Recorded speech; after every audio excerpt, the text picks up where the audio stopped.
Hi there guys, I'm Nikhil from GreedyTech, and in this video, I'll be unboxing the Samsung Galaxy A10s. Now this is a retail phone, so you can buy it both online and offline. Samsung has priced it kinda aggressively, you can call it, at just 9,500 rupees for the base variant that comes with 2GB of RAM and 32GB of storage. Next variant is priced at 10,500 rupees for just 3GB of RAM and 32GB of storage. It's available in 3 colors, green, blue and black, and we have the base variant in the black color. So guys, without any further delays, let's go on with the unboxing. So guys, here's the box. Now the box packaging looks exactly similar to all the latest A series phones. Here's A50s for a quick reference. So we have the phone's name at the bottom, A10s, and at the top it says Samsung. And at the center we have a quick preview of how the phone looks. Now on the left side we have the phone's name once again, that's the Samsung Galaxy A10s. On the right side it's completely blank. At the top we have the most highlighting features, followed by a quick look at the specifications. I'll talk more about that in a minute, so for now, let's just get on with the unboxing. So guys, once we open the box, first we have a cardboard box, which probably has just some documentation. And here we go. We have a quick start guide, followed by warranty card information, and finally, regional lock code guide. Next we have the phone itself. Let me just put that aside for now. By the way, we have the black color. Next we have a power adapter with a maximum output of 7.75 watts. I don't know why Samsung couldn't give us just a regular 10 watts power adapter. Next we have a micro USB charging cable, and finally a SIM card ejector. There isn't anything over here, so no earphones inside the box. So guys, these are all the contents. Now let me just put everything aside and come back to the phone. Now let me just remove the phone, or just I'm going to slide it over. So guys, this is how the phone looks on the back, and this is how it looks on the front. Now let's have a quick physical overview and then check out the complete specifications. On the back, this phone has a plastic panel with a nice glossy finish to it, and the black version that I have looks exactly like a mirror. Because of that glossy finish, it is kinda slippery, and it's a fingerprint magnet as well. Now at the top we have the camera module with 2 cameras, followed by a single LED flash.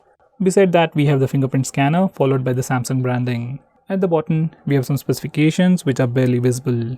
Now on the front you get that massive Infinity V display with a dewdrop notch. Inside that notch we have the front facing camera, and above that it has the earpiece. Below the display it's completely plain, but the chin is quite big. Now for the sides, on the right side it has just the power button. At the top we have a secondary microphone for noise cancellation. On the left side, it has a SIM card tray housing 2 nano SIM slots along with a dedicated SD card slot. Following that are the volume buttons.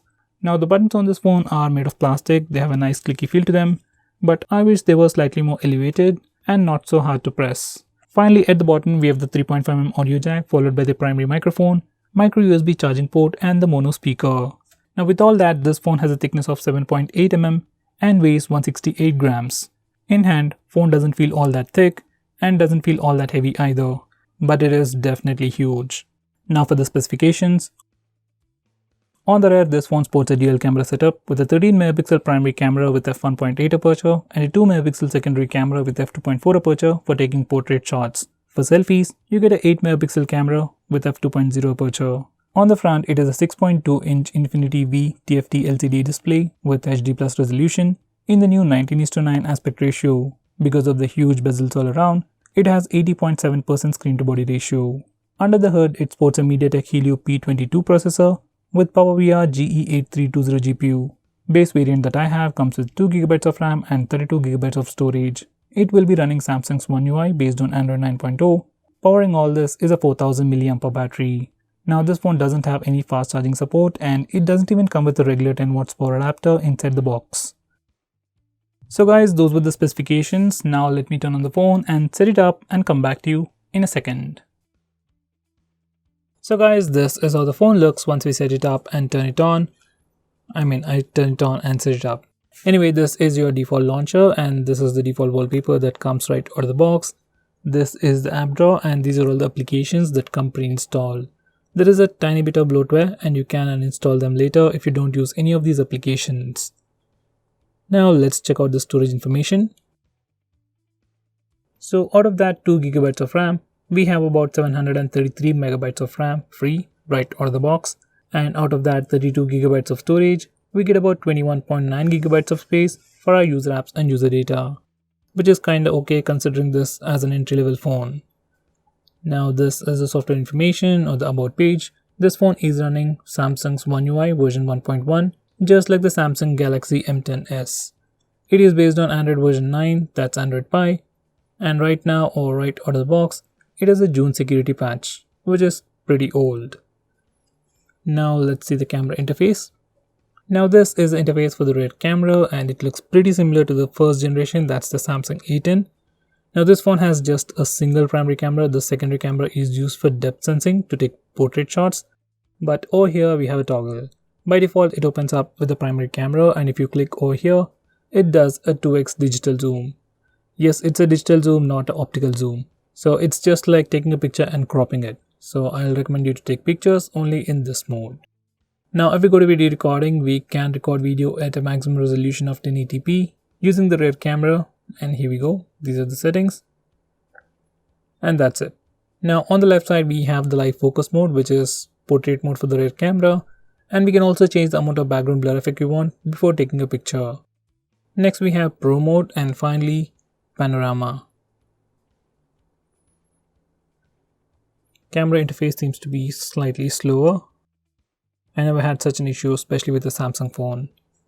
Anyway, this is the interface for the front camera. Initial impressions, it doesn't look all that impressive. Once again, we have a toggle over here. This is the crop mode, and if you click it over here, it takes us to the wide angle mode. So this is how it looks. Now video recording, once again we can record video at 1080p resolution using the front camera as well. And we also have live focus for front camera, that's for portrait selfie. And once again we can change the amount of background blur effect using the slider over here. When compared to other phones, there aren't many software features on this phone, especially camera related features. Now these are some sample pictures. By the way guys, Samsung Galaxy A10 came with just a single camera and offered similar features. That phone came with a better processor than the one on this phone. So comparatively, when it comes to cameras, this phone might perform better, but in the long run when it comes to performance, Samsung A10 was definitely better than this phone. Now let's check out the speaker loudness.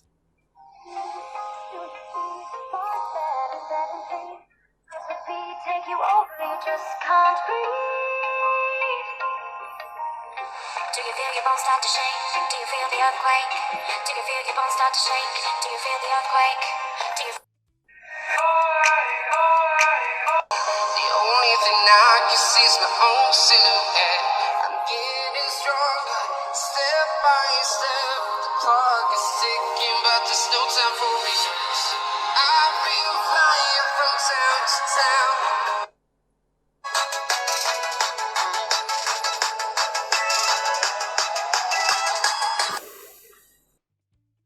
So guys, speaker on this phone is decently loud for media consumption, ringtones and alarms, but honestly speaker didn't feel all that loud. It is usable, but I wish it was a bit more louder. Now let's test the fingerprint scanner. I've already set it up, and here we go. Fingerprint scanner is fast, but phone takes like a second to unlock the phone. It's not horrible, it's still pretty good considering the previous A10 didn't even have a fingerprint scanner. So this fingerprint scanner is pretty decent. Definitely one of the slowest fingerprint scanners I've seen in the past 3 months or even 6 months. It is that slow. So guys, that was the fingerprint scanner. Now let's see how well the face unlock works. I've already set it up, and here we go. Face unlock seems to be working really well. Once again, not as fast as Oppo and Vivo phones, but still definitely faster than fingerprint scanner.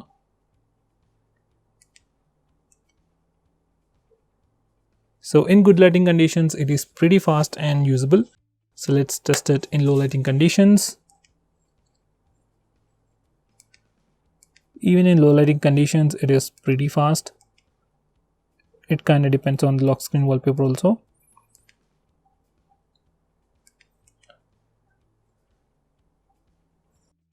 So it works really well even in low lighting conditions. Let's test it in complete darkness. In complete darkness, it's struggling. It didn't even work. I'll try to bring my face a little bit closer to the phone and it works. So guys, in good lighting conditions and low lighting conditions, face unlock works, but in complete darkness it struggles a lot, mostly it misses. Now before I conclude, these are the Antutu benchmark scores. So guys, this is the Samsung Galaxy A10s. Now when we compare it with the Samsung Galaxy A10, this phone definitely has a lot of cool new things, especially this fingerprint scanner that I really appreciate, but it's not a great phone either. In this price segment, we have a lot of cool options, mainly the Samsung A10s, which is a way better phone than this one. And we also have the Vivo U10, which offers a lot of stuff at just 9,000 rupees. So at a price tag of 9,500 rupees, I really don't see why anyone would want to buy this phone. With that said, if you're a Samsung fan and you want to buy a Samsung phone, then this is a pretty good phone as well. It is definitely better than Samsung A10. So guys, what do you think about this phone? Do you think it's pretty good for a Samsung fan, or even a Samsung fan thinks this is pretty bad? Do let me know by commenting below this video, and if you're planning to buy this phone, use the link in the description. It always helps the channel. If you want us to make any specific video, tweet out to us with the hashtag AskGreedyTech on Twitter and we will try to make it as soon as possible. I'm Nikhil from GreedyTech signing off. Have a nice day.